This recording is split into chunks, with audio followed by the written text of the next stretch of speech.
At the very least, an Africa that is profoundly peaceful, away from all the conflicts and acts of violence, gratuitous violence, and so on, and also reasonably prosperous, sustainable livelihoods. Africans don't ask for a great deal and are able to survive on relatively little. But even those, really marginal attributes of a sustainable, reasonable life are being denied to us. So at the very least, that. But the sky is the limit otherwise. The sky is the limit.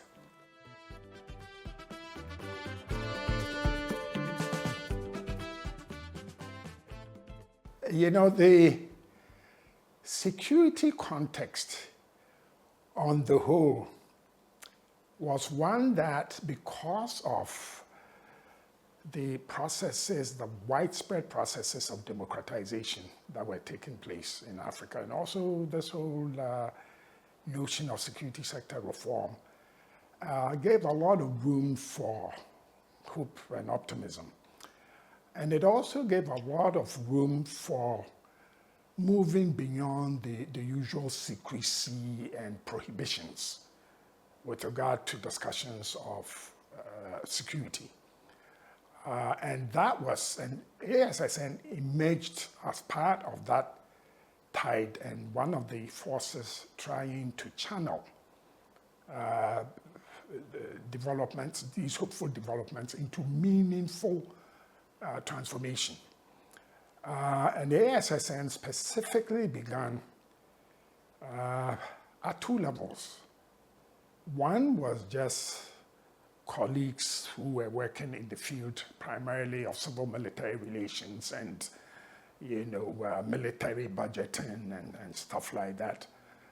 Some of whom came together actually to plan the February 1998 conference in London on military budgeting.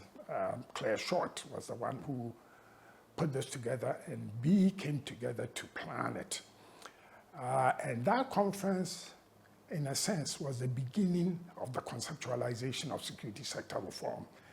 The questions turned from military budgeting and the magnitude of military budgeting to the rationale of military spending, the processes by which military budgets were made, spent, accounted for, and so on. And we found that these were hugely deficient processes, and so the debate began to expand to the need for broad reform of security institutions, with a hint of deficit reduction, the kind of thing that IMF and the World Bank, structural adjustment, involved in it, but it went beyond that.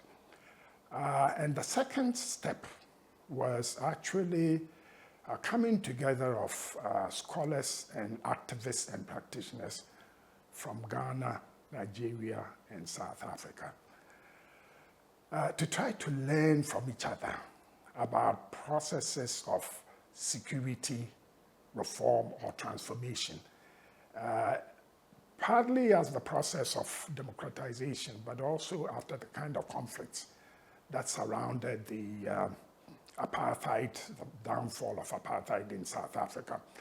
We were very intrigued by what was happening in South Africa. And the South Africans thought, well, Ghana and Nigeria, they've preceded us in episodes of demilitarization. So we wanted to get together to learn from each other. Again, the people who were involved in this triad, Ghana, Nigeria, South Africa, also began to be very much involved in supporting the British government in developing its SSR agenda. And part of it was the founding of an organization called the GFN-SSR, the Global Facilitation Network for Security Sector Reform. And many of us ended up on the steering committee of that organization.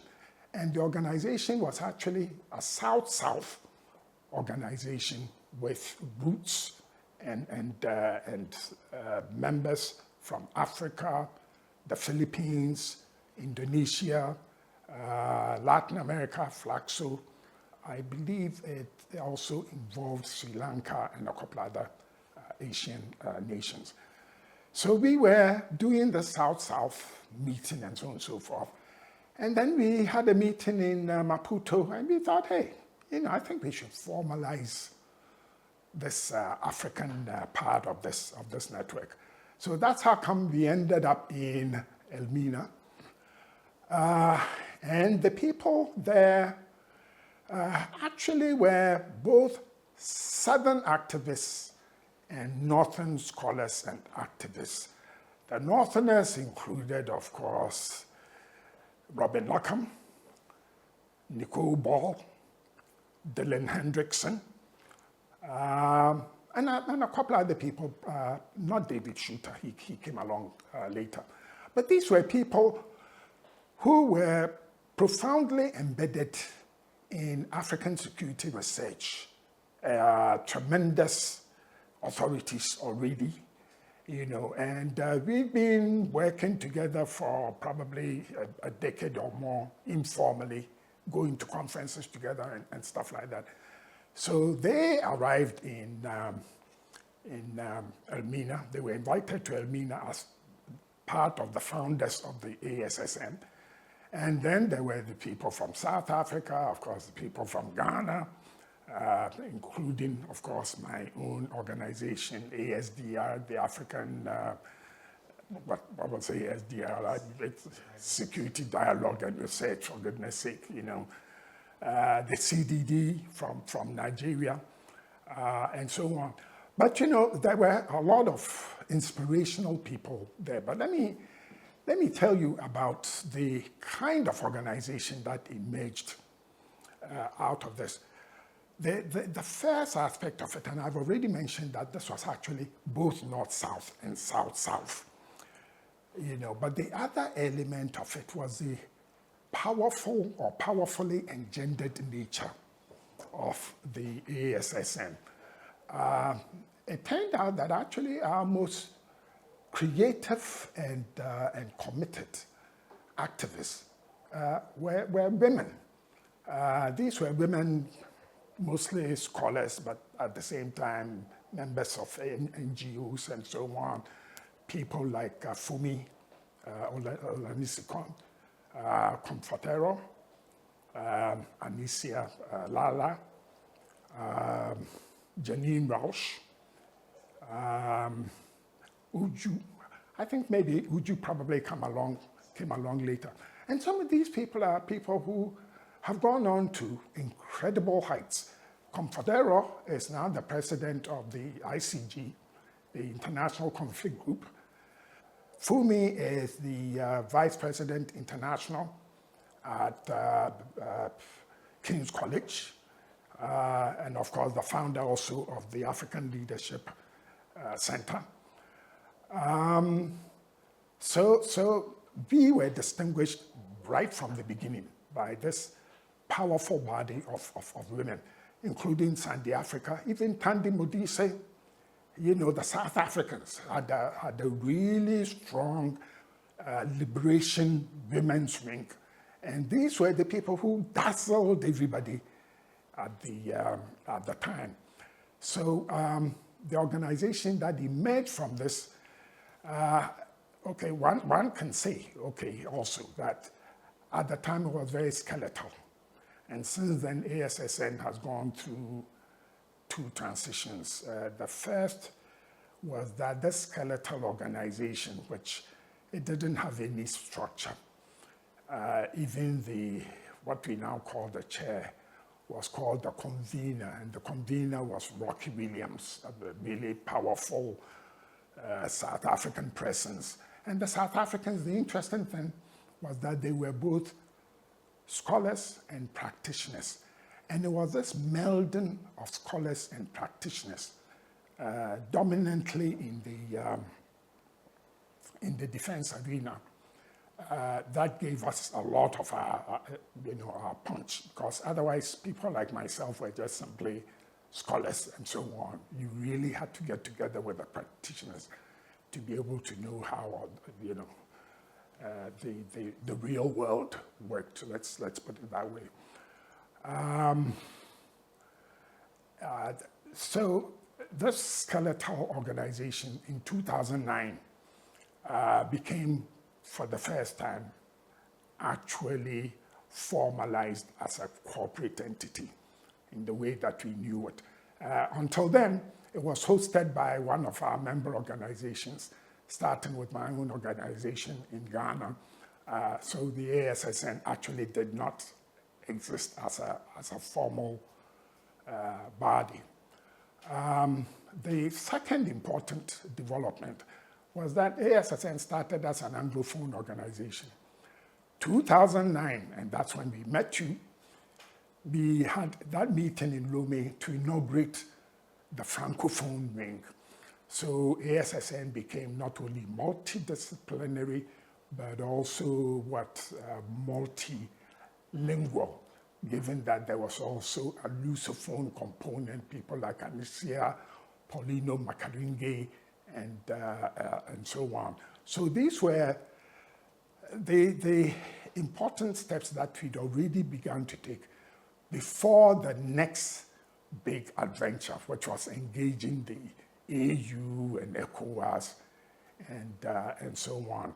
But let me say one last thing about how this organization also was distinctive. I mentioned that we were multidisciplinary, mostly defense sector types. But actually, what emerged as the most important and powerful wing was the intelligence working group. The intelligence working group, and intelligence was a no-go area at that time, was actually made up of the heads, the former heads of intelligence from a number of, unfortunately at the time, only Anglophone countries. Sierra Leone, Conte, South Africa, Ghana, Johnny Kwajo, Kenya, Uganda, and so on. And these were the people that turned out that phenomenal book, which you would recognize, titled Changing Intelligence Dynamics in Africa.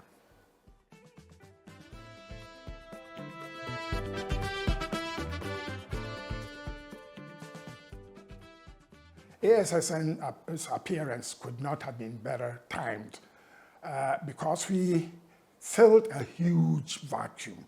It wasn't simply an African vacuum. It was a global vacuum. I mean, once all the discussion about security sector reform and so on started, I mean, people were substantially clueless. You know, that whole edifice of SSR underwent a process of creation, or you can call it a process of evolution. And much of that evolution was a process of expansionism, where it became bigger and bigger and bigger. But at the time that we appeared, you know, and the Brits were, the British government was definitely on the leading edge of security sector reform and looking to finance people who could make a change in Africa. Our first big assignment was in Liberia, where we collaborated with the Governance Reform Commission, you know, to give them the technical expertise that they needed, the training, and so on. And incredibly, ASSN was the only African organization working in that milieu in Liberia, and clearly regarded as an outlier, as an intruder. And there was a lot of suspicion, you know, what are you doing here and stuff. I said, well, frigate, we are Africans, we belong here. Okay, the next big event, which hardly anybody ever talks about, was when we were asked to go to Guyana, for goodness sake, 3 times between 2006 and 2008, to help them to develop an SSR program. But nothing beats, of course, our ability to, shall I say, and I don't want to be entirely indiscreet, penetrate the AU. If I wanted to be melodramatic, I'd probably say a battering ram to enter the AU. You heard from previous interviews that SSR was an extremely divisive and contentious issue in the African Union. Our first effort to work with the AU was when we planned a conference November 2007 at the AU. Actually, it was meant to be with the AU. And Horn of Africa wing, the PCID, led the preparation and so on. And this was an important conference. We also combined it with our annual general meeting, excellent papers and so on. The problem was that when we arrived at the AU, we found that we were having a conference at the AU, but without the AU. They actually sent one observer. So we thought, well, this doesn't look very promising. But somebody must have listened, because the next year they actually passed a heads of state resolution to develop a framework for AU SSR. But the second time we intruded into the AU was when we actually combined with the new UN SSR unit to apply to the Canadian Foreign Ministry, DFAT it was called, Department of Foreign Affairs and International Trade, for money to have a regional SSR conference at the AU, which occurred in March of 2009. Now, if you want to learn about an instructive episode, that was it. When we arrived on the AU premises, we were told, even though we were the funders of the regional consultation, we were told, you can come in as individuals, but not as civil society.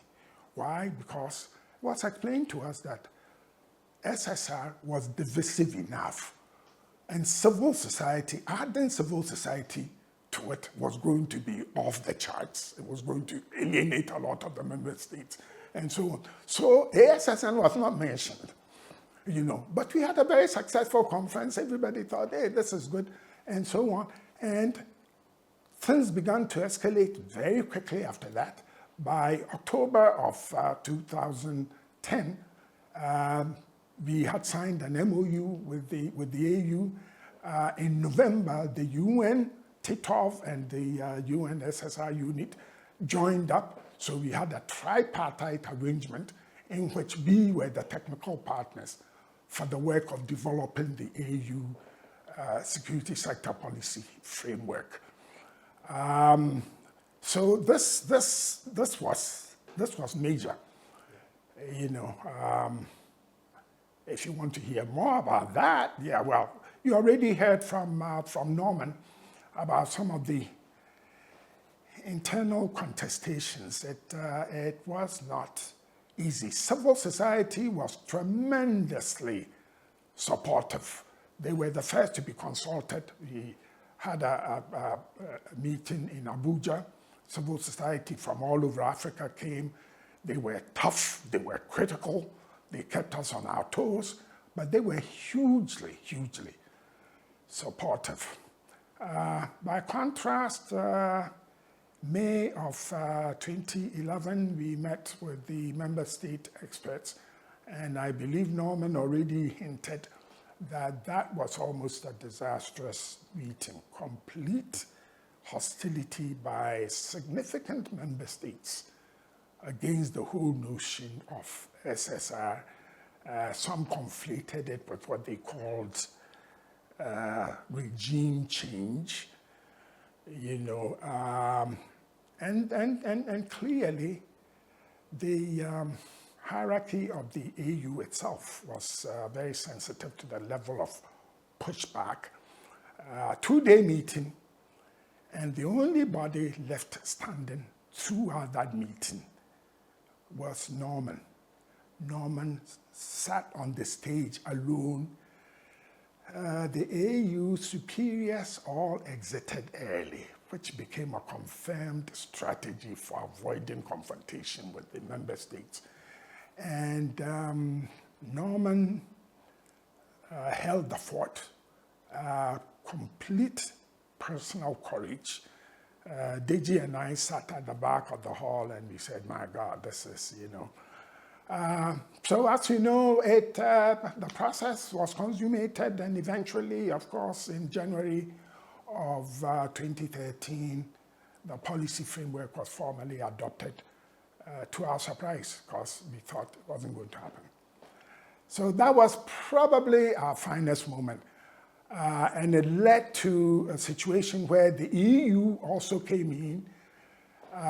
So there was this triad, the UN, the EU, and the African Union, and we were signed up, ASSN was signed up as a technical partner of these three big international and multilateral organizations, and this was now to implement the policy framework, to develop the operational guidance notes, and so on. So frankly, I think this was ASSN's finest moment.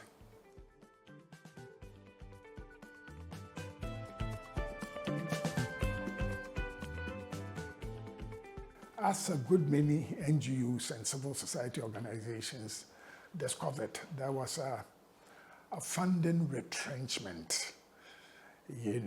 Money began to dry up and so on. And, we had been primarily funded by DFID.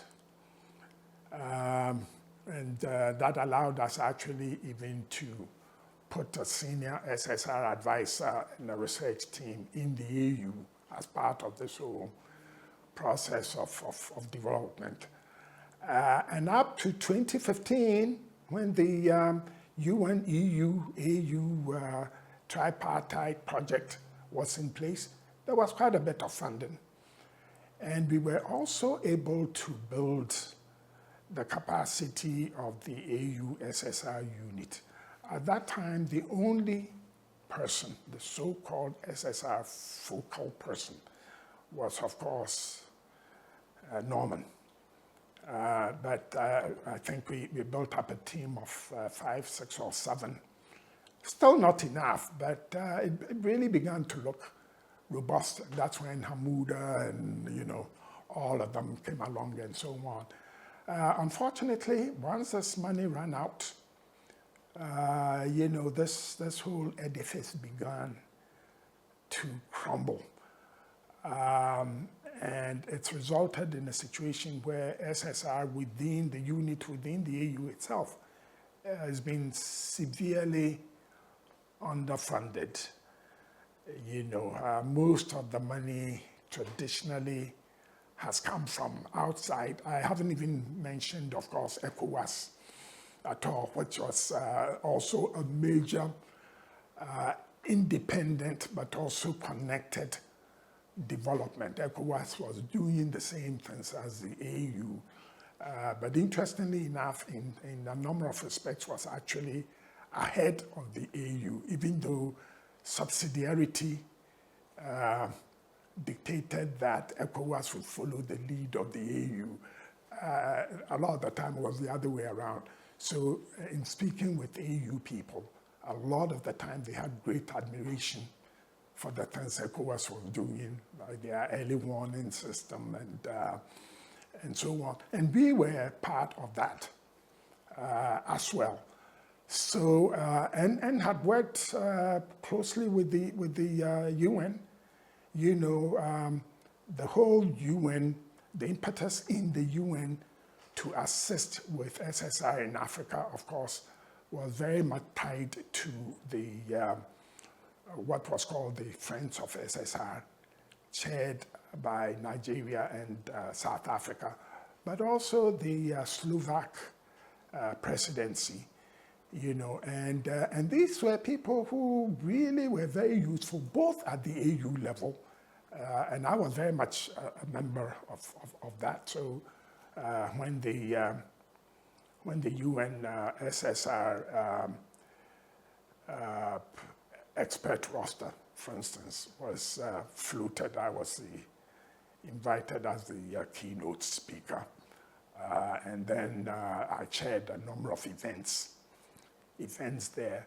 And really, Titov and Adediji, who worked on the Titov, were very strong as a source of UN support for much of what was happening at the AU. And we were right in the middle of this, but also we're working with the Europeans, the OECD DAC guidelines, and then the technical handbook. We contributed to all of that. So I dare say we were all over the place, But but funding has been episodic and I dare say precarious as well, And I think one of my double regrets is the fact that the regional organizations in Africa, both the AU and the REX, have remained really not terribly solvent in terms of their capacity to fund an African vision of SSR. And this was, of course, boldly imprinted on both the ECOWAS and the AU policy frameworks. And I suppose I also have a sense of regret that ASSN, we increasingly became partners and supporters and service providers to these key organizations and so on, but that did not guarantee financial solvency on our own part.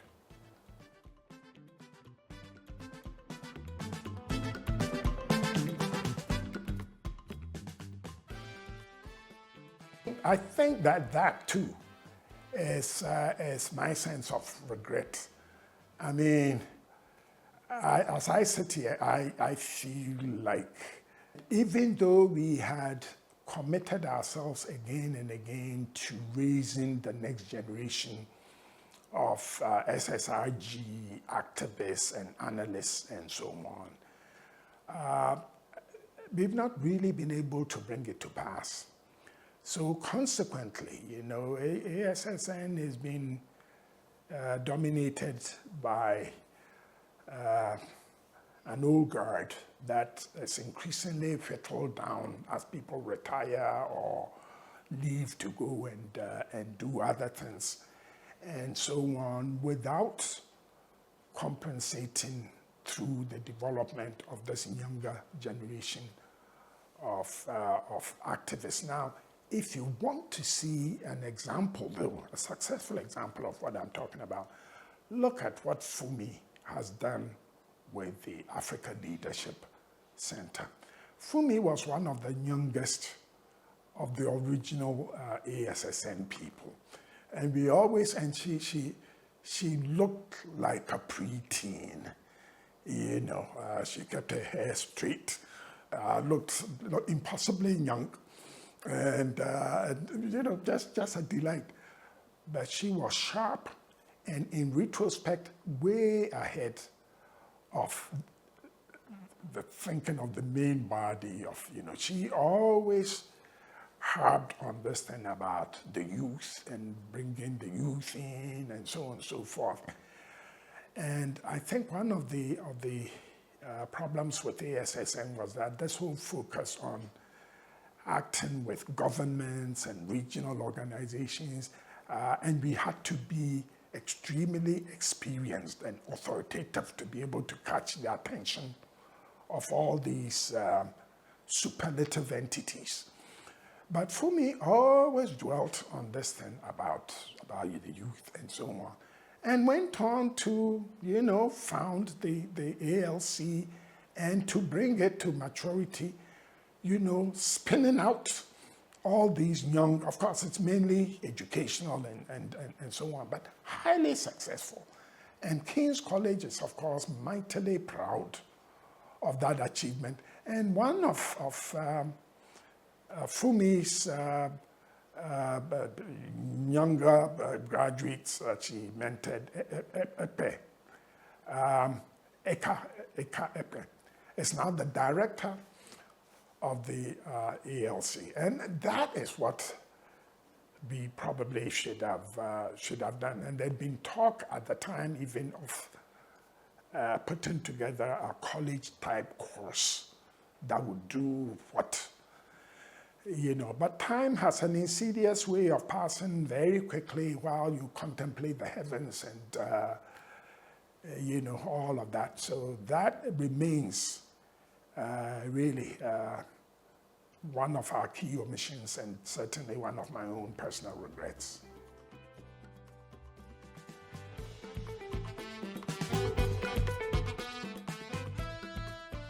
The focus, I think there's an excessive focus on SSR and so on, because the people who make up ASSN are people from all kinds of, thematic endeavors and so on. So, and part of our problem also has been that people like me have full-time jobs. I mean, I've been doing this for years as a full-time professor, but fortunately, the university kind of, allowed me to do my own thing. And, so the amount of time and engagement can, in many cases, be limited. And also, as you know, these are not paid positions. We don't have a salary. I've been doing this for donkey's years, first as chair, now as executive secretary. And part of the reason it's so difficult to replace me is that anybody who comes to do this will have to be doing it for free, at that part of it. So it's constricted, the possibilities. But the reality is that the work needs to be done. SSR, to the extent that we're focusing on that, but we do also focus on other things, it's not going to go away. It's not, it doesn't look very propitious at this moment. But the reality is that hopefully we can do it better, working with the AU, working as we still are with ECOWAS as well, and really we are critical partners. Because they so trickle down in their own capacity, they look for external partners who can fill the gap and so on. But I think that this thing of new forces, which is the argument, of course, we made at the AU at this last conference, new forces, more subaltern, marginalized, local level, bottom-up forces to drive the whole agenda is something that is absolutely critical, both to the future of the efforts of the AU and ECOWAS and our own future as well. I've been, as part of Just Future, that consortium that you know about, I have been surprised at how massively neglected local and community level forces have been.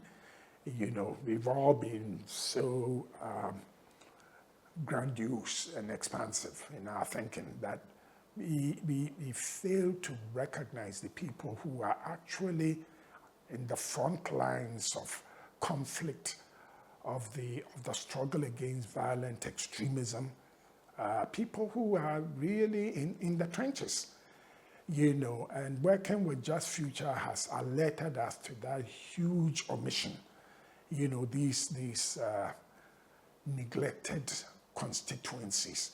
And we talk about people-centered security. These should be the drivers of people-centered security, not the corrupt elites, I'm sorry to say, that increasingly mortgage Africa's future. So that is the direction that ASSN itself is moving. It's not something that I can describe at this moment with any clarity, but I think everybody in ASSN, including, of course, yourself, realizes that this, and you know, we've been lucky to be given big projects dealing with youth. You know, first the IDRC project and now the Just Future. And it shows that youth cannot be evaded. They should be a principal concern of everything that we do.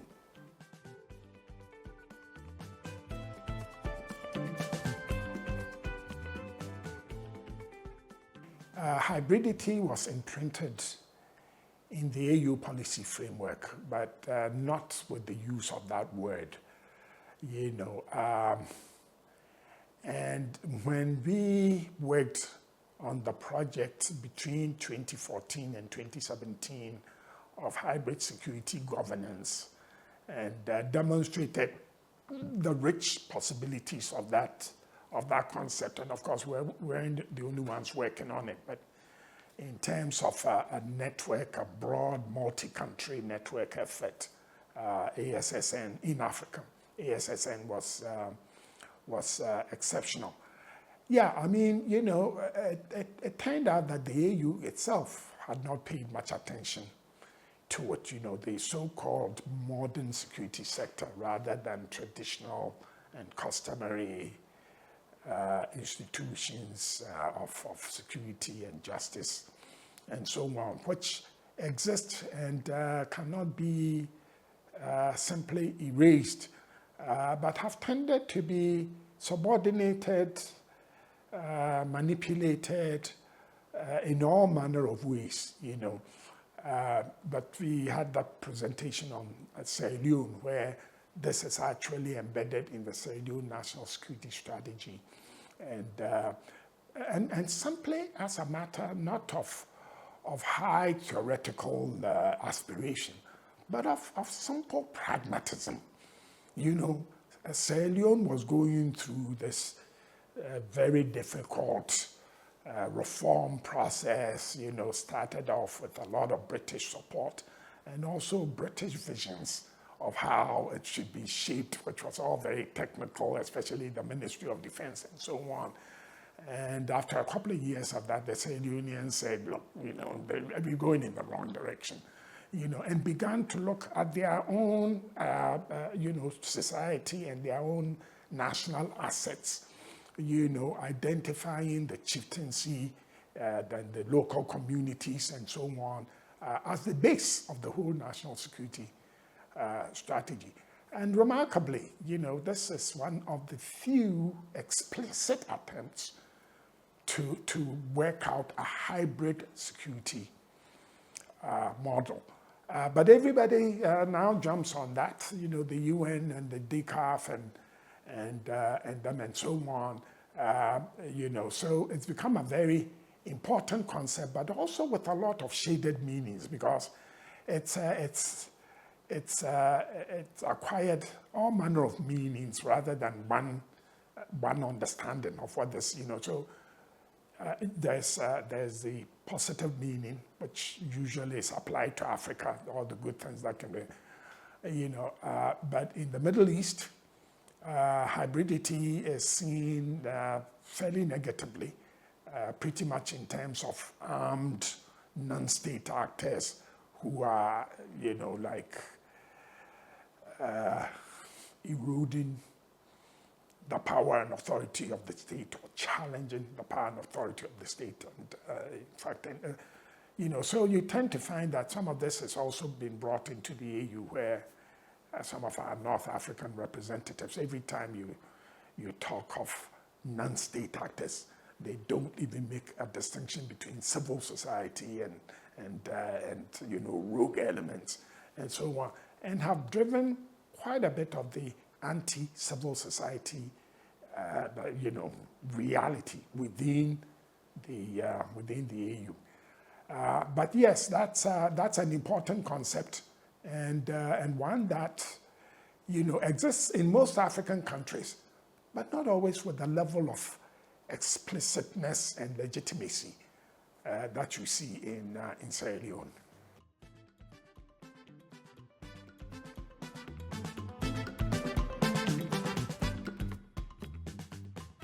that's a big topic, and also one that has to be always properly contextualized.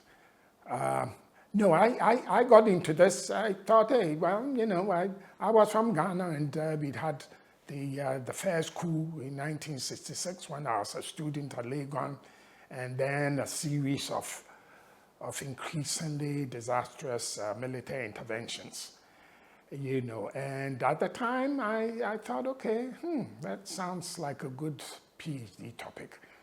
You know, so I did research in Ghana between 1970 and 71, perhaps, yeah, end of 71, and came away with a number of lessons. I got unusual access both to particularly senior military officers and classified military, confidential military documents, none of which I abused, by the way. And it was because of a political incident that put my name out there.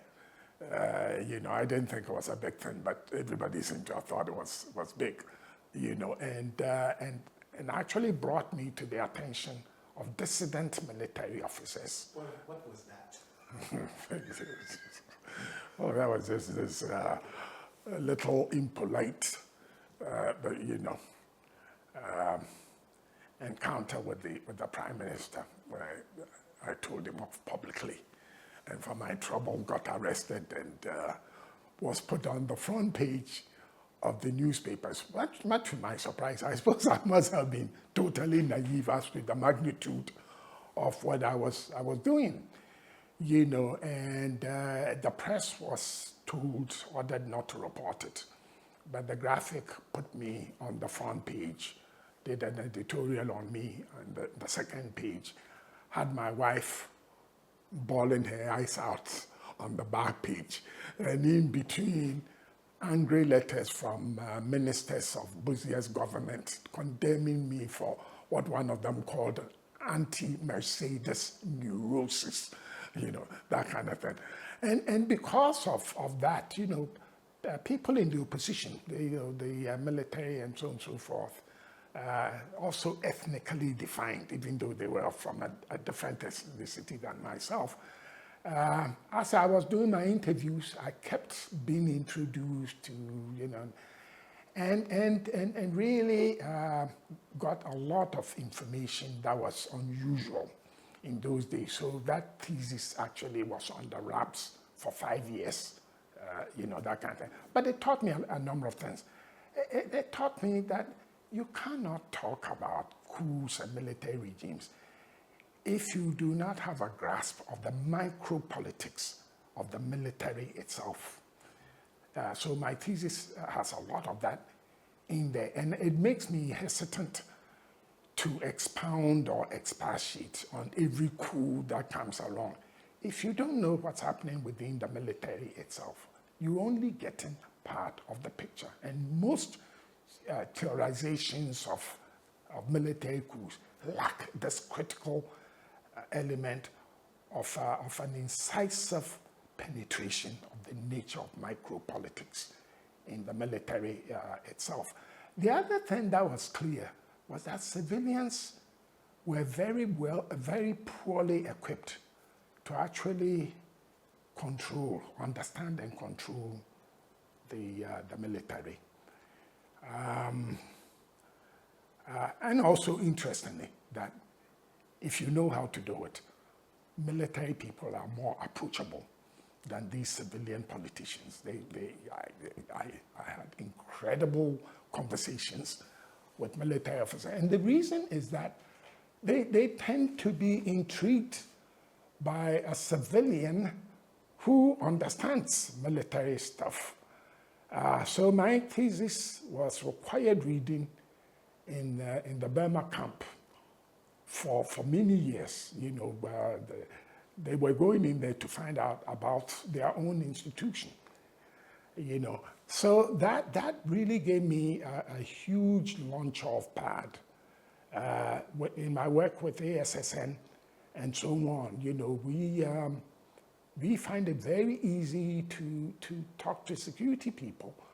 And they oftentimes are actually more transparent than the politicians. The politicians are very cagey, very defensive, and so on and so forth.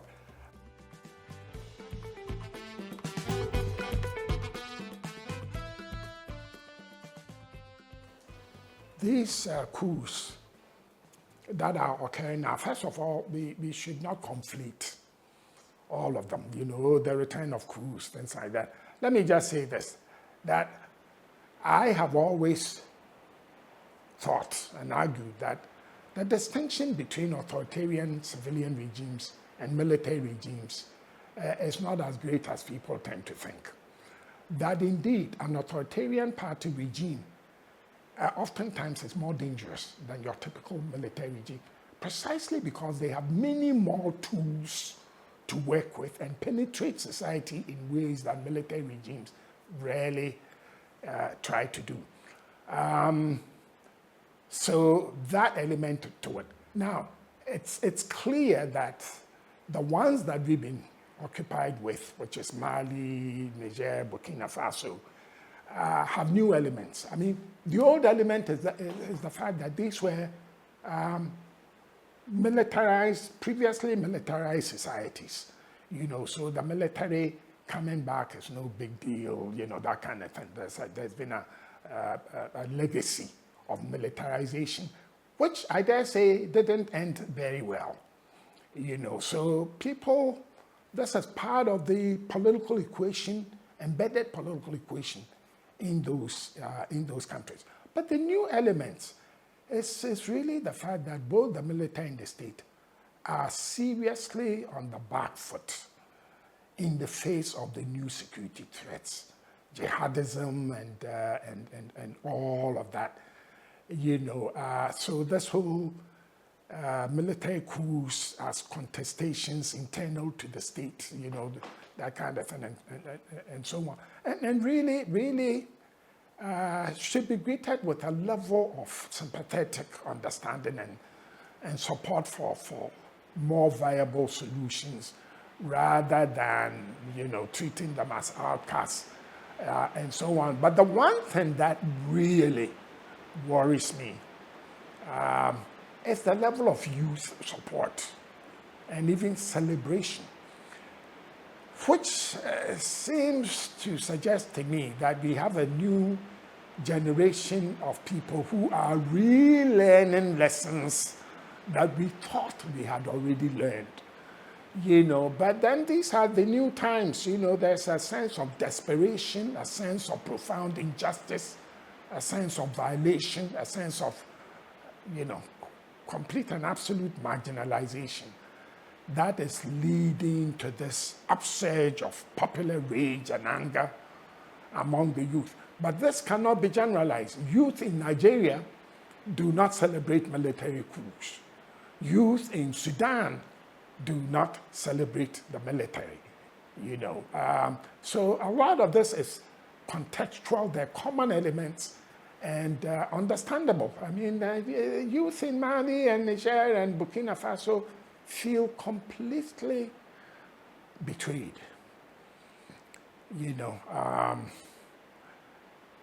which may not justify some of the precarious decisions and dubious options that they seem to be exercising. But I think that they need tolerance, understanding, and more than a modicum of love, rather than the punitive approach that we seem to have adopted. Thank you very much for having us. Well, thank you.